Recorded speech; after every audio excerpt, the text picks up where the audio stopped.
In the weeks since the September 11th attacks, the American people have been asked to balance a difficult set of realities.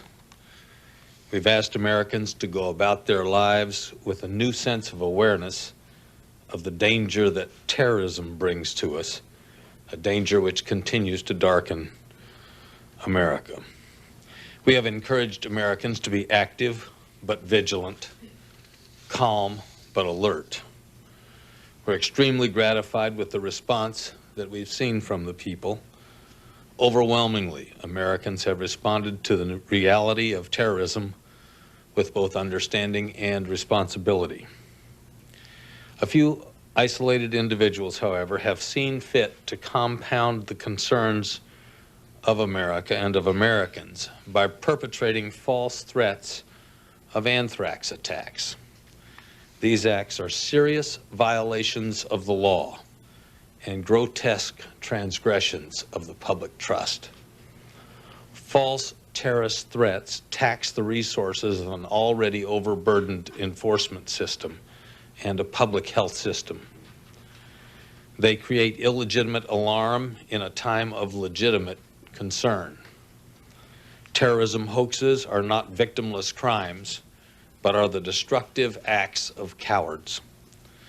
The Department of Justice will prosecute and punish with the full force of our laws those who issue false anthrax threats or any other form of terrorist threat. Yesterday, the United States Attorney for the District of Connecticut charged Joseph Farah of Coventry, Connecticut, with intentionally making false statements to a federal agent in connection with an anthrax hoax. On October the 11th, an employee of the Connecticut Department of Environmental Protection found a powdery substance on a sheet of paper with the misspelled word anthrax next to his workstation. The complaint charges that Farah knew the incident was a hoax, but reportedly stood by silent as 800 employees were evacuated and 12 employees were forced to disrobe and be washed down with a decontamination solution. The complaint further charges that Farah lied to FBI agents repeatedly and attempted falsely to implicate two of his co-workers before confessing to knowledge of the hoax. As this case demonstrates, false threats of anthrax and other terrorist attacks carry high costs for consumers and taxpayers. Officials of the Connecticut Department of Environmental Protection report that the two-day evacuation of their facilities necessitated by this hoax may cost taxpayers up to $1.5 million. The government has not yet calculated the expense involved in the response by state, local, and law enforcement officers. Now, if Farah is convicted for the crimes for which and with which he has been charged, he could face a maximum sentence of up to 5 years in prison and a fine of up to twice the gross loss to the victims, in this case potentially up to $3 million. We are currently working with state and local officials in other parts of the country to prosecute additional anthrax hoax cases. It should be painfully obvious to every American today that the threat of bioterrorism is no joking matter. For the victims and emergency personnel who are called on to respond, every threat of terrorism is real. The perpetrators of terrorist hoaxes should know that the penalties for their crimes are real as well. Like the American people, the Department of Justice takes these offenses seriously. We will find the perpetrators of anthrax hoaxes, we will prosecute the offenders, and we will punish the guilty for their crimes. Good afternoon. This afternoon I want to spend a few moments at the outset talking about the anthrax issue. As most of you know, the FBI is investigating anthrax exposures and suspected anthrax exposures in Florida, in New York, here in Washington, D.C., and elsewhere around the country where such exposures have been reported. Every threat is taken seriously. Every threat receives a full response. We have no choice but to assume that each reported instance is an actual bio-threat. And while organized terrorism has not been ruled out, so far we have found no direct link to organized terrorism. There are, however, certain similarities between letters sent to NBC in New York and to Senator Daschle's office here in Washington. And we are now testing, analyzing, and comparing powders from these letters to each other and to what we know from Florida. And I should point out that the tests are being done under the auspices of the Center for Disease Control, CDC. Since October 1, the FBI has received more than 2,300 incidents or suspected incidents involving anthrax or other dangerous agents. And as all of you know, an overwhelming majority of these incidents have been false alarms or practical jokes. Nonetheless, the FBI will devote whatever resources are necessary to investigate each of these situations. However, I want to reiterate the comments of the Attorney General. Hoaxes, pranks, and threats involving chemical or biological agents are serious crimes and warrant a serious response. They will be investigated thoroughly and vigorously by special agents of the FBI, by the postal authorities, by local authorities, and by other law enforcement. As the indictment discussed today makes clear, individuals who attempt to prey on people's or persons' fears or even to pull a prank will pay a price. In addition to the price that they are paying, they should know that they are squandering millions of dollars in public health and law enforcement resources that could be better spent in responding to actual terrorist acts. And more importantly, they are taking manpower and time away from individuals who could be ensuring that there are no future terrorist acts.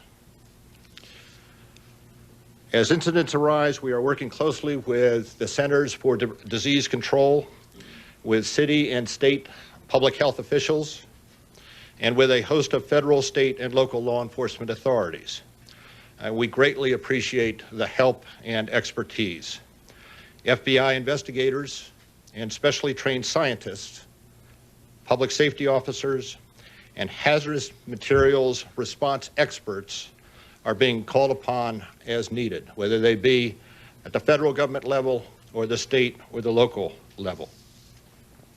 We are making a concerted and coordinated effort to keep state and local law enforcement authorities informed and involved. And quite obviously, their skills and expertise are top-notch, and we need their help. Thank you, and I believe that the Attorney General and I would be happy to take some questions. Do you have some idea of what are the similarities that were found in the two letters, please? There are similarities of handwriting at this point, but the letters are being analyzed still, and to draw a final conclusion would be premature to draw a final conclusion. Director, If they have a similar postmark of origin. Director of the AG, when you say so far we haven't found any link to organized terror, what you're saying is so far you haven't found any link to the believed perpetrators of the September 11th attacks. I think, let me see if I can clarify at least my understanding here. Anytime someone sends anthrax through the mail, it's an act of terror. It's terrorism. And we treat it as an act of terror and terrorism. But while we have not ruled out linkage to the terrorist attack of September 11th or the perpetrators of that attack, we do not have conclusive evidence that would provide a basis for our conclusion that it is a part of that terrorist endeavor. But make no mistake about it, when people send anthrax through the mail to hurt people and to invoke terror, it's a terrorist act. Have you identified any of the strains of anthrax in any of these cases, and are there any similarities, or are they the same or different? The CDC is in the process of evaluating the samples that were taken from New York and from D.C., Senator Daschle's office, as well as from Florida, and to discuss at this point any similarities would be premature because those tests have not been concluded. Mr. Mueller? Yes. We've been hearing signs of tension in New York between the city officials and the FBI. Are you confident that the FBI's response in New York has been all it could be? I think there were missteps at the outset. I do not think that in any way that affected the investigation. We did not, as quickly as we would have liked, analyzed an initial specimen from a letter that turned out to be negative and not positive for anthrax. And in the wake of that, we have given direction to each office that regardless of what we may think the threat should be or may be, to move quickly to make certain that some authority, whether it be state, local, or federal authority, analyze it. I do not believe that that initial misstep in any way adversely affected the investigation. Other than that, I can think of no other area where there is tension between ourselves and the state and local authorities in New York. May I just add a comment there? I want to commend the director for the constructive way in which he has addressed this situation. There was this situation where an early letter with an early suspicious substance wasn't communicated to the lab as quickly as it might have been, in part because the person responsible was at ground zero of the terrorist situation. And when this information was developed, the director indicated to the New York office they should share this information with the media, share it openly, and indicate that we're learning as we go forward.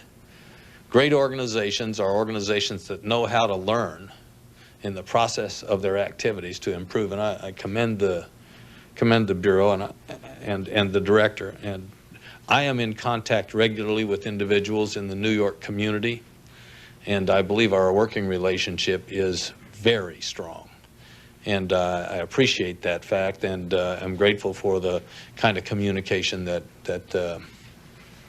we have. Has the threat... Let me just finish up with one thing on that. It was reported that it's set for a period of time, but it was set for, it was not tested for 3 days. 3 days was too long. And this occurred before we had the incident in Florida. So it was treated as an ordinary, what prior to the incident occurring in Florida, where we found positive anthrax, it had been, unfortunately, treated as yet another one that we've had over a number of years.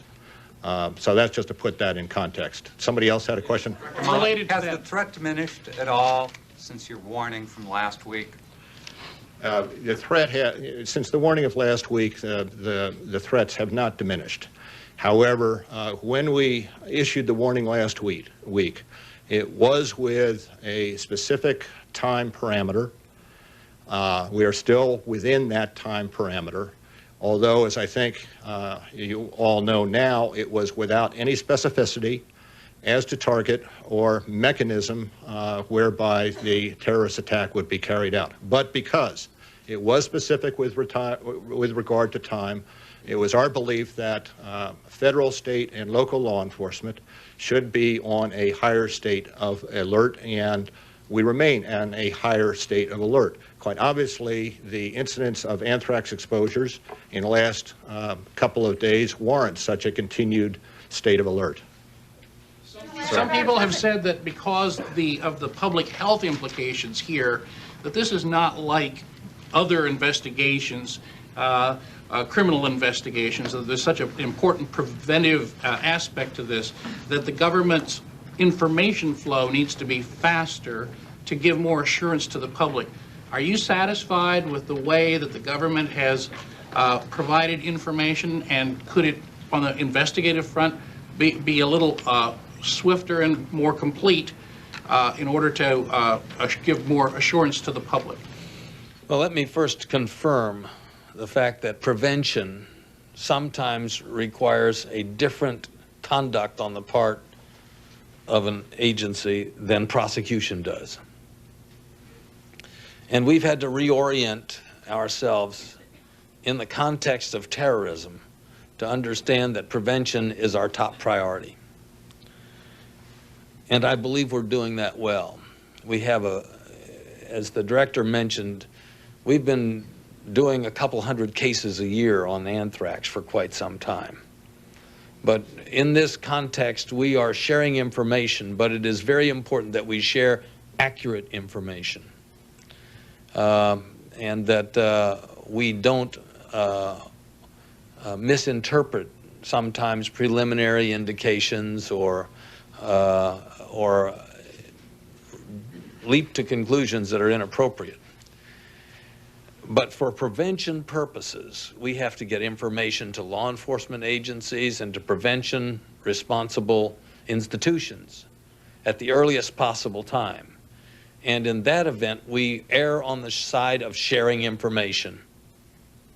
For prosecution purposes, there are different standards that are used. And this is an important understanding that we have had to bring into our culture, which we really previously hadn't felt. And that's the necessity for the priority of prevention, which requires sharing information aggressively. We make sure the information is good.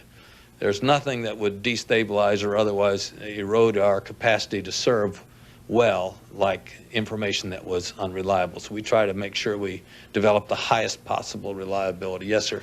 Director Mueller, a question for you. Yes, Attorney General. Can you bring us up to speed on the investigation, the number of people currently under arrest, and can you tell us whether anyone currently under arrest has if there's any evidence directly linking them to bin Laden or to al-Qaeda?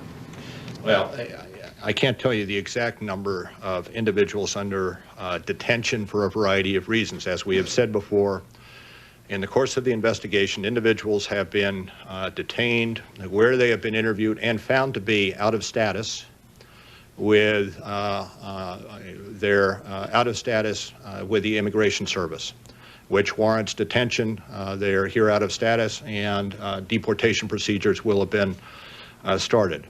There are a handful of individuals who have been detained on material witness warrants, and I'll make the point again that where an individual is detained on a material witness warrant, that material witness warrant has been issued by a judge, and the proceedings go forward under the authority of the judge, and the individual is accorded counsel. The last category where there have been arrests within the United States are where an individual who we sought in the investigation has found to have been in violation of either local, state, or federal laws and has been arrested on those outstanding charges. Now, around the country, around the world, there have also been detentions and arrests by a number of countries with whom we are working. And of course,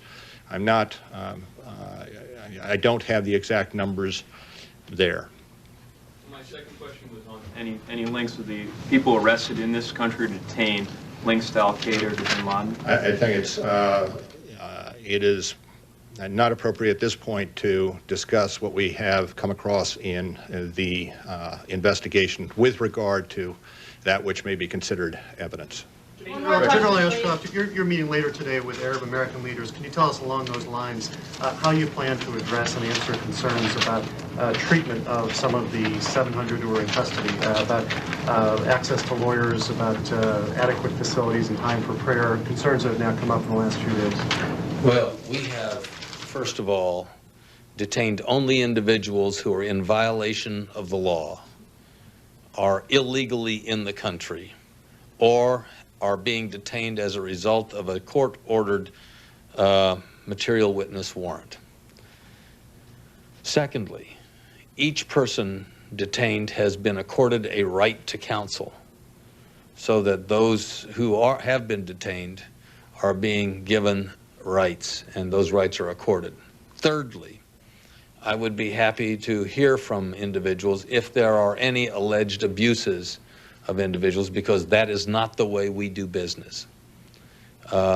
We are aggressive in detaining those who have violated the law and those who are illegally in this country and are associated with or have been involved with terrorist groups or are sympathetic to terrorist groups.